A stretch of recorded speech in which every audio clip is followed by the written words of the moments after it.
All right, let's do an update. Here it is. So as you can see, I got Pug here.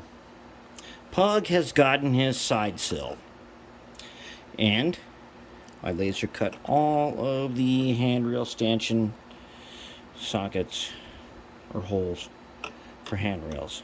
And then I went ahead and I built some 3D printed steps. I'm going to tell you right now, 3D printing those steps took a long time. It took 7 generations to get steps that actually worked. That means I did that. I designed it and redesigned it and printed it and reprinted it 7 times to get this. They're good. They're decent. They ain't great, but they're good enough for this. Which means we have a blueprint when we go ahead on and do the mighty 280. Who's right there. Okay. So Pug's got his steps. He's clamped right now. The steps are glued in and everything. And then the mighty 280 over here, setting up. Got his roof on there right now, working on him, and then we'll be in good shape on that. But I'm going to tell you something.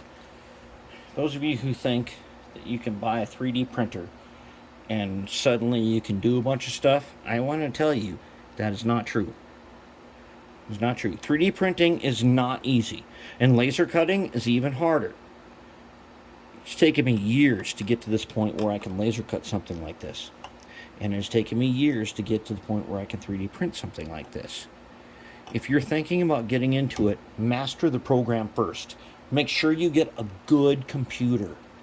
Not just, you need to get a good gaming computer if you want to do laser cutting and 3D printing. Because you need horsepower to do that. And you think, oh no, it'll work on it. No, not really. 3D printing takes a lot of trial and error. And you need to keep a lab book so that you know what you're doing, so that you record the settings, the things that work and don't work. Very important. But right now, we're looking pretty good. I think we can take Pug up here. We can take him out. Take a look. So there's his steps, and he's got his pilot on. I did a little baking soda super glue to keep the steps on there. And he's got his pilot on. Yes, he is called the 424 low. Wait. Yes. Pug is a 424 low. He's got a 24 volt motor, 4 axles, and he's got lows, super high torque. Now remember, Pug is not even a contest model. Pug is our demonstration model where we show that we know what to do. Just come on, let me check out his mosquito screen right there.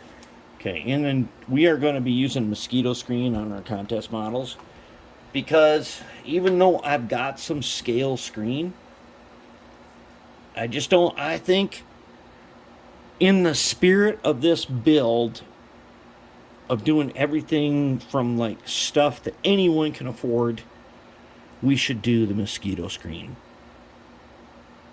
And you know what? It doesn't matter if I get dinged on it. That don't matter. That's fine. What's important is I'm trying to show you that it is possible that if I can do it, you can do it. But I'm showing you the 3D printing stuff. If I can do this, you can do this. The program you need to master is Blender. Blender is a free open source program, and it's for 3D modeling, and you've got to learn how to use it. And you've got to learn how to join. This is a bunch of rectangles or boxes, rectangular boxes that are all joined together like this to make steps. You can see from the end here, these steps, that is a teeny weeny box. It's like a 0.5 millimeter box with another box attached on the end to make them steps overhang so that they turn out like that. And I don't know what we're going to do here because it's joined, Pug's painted and it's joined. We got to figure out a way to primer it. I think we're going to primer it with some acrylic and we should be okay. But anyways, Pug's looking pretty good. And as Pug gets completed, this means that everything we do over here on the other ones takes way less time. Like, we're going to get to the point this week where we do, in one day, we're going to build 2 locomotives from scratch completely in a single day. Coming up.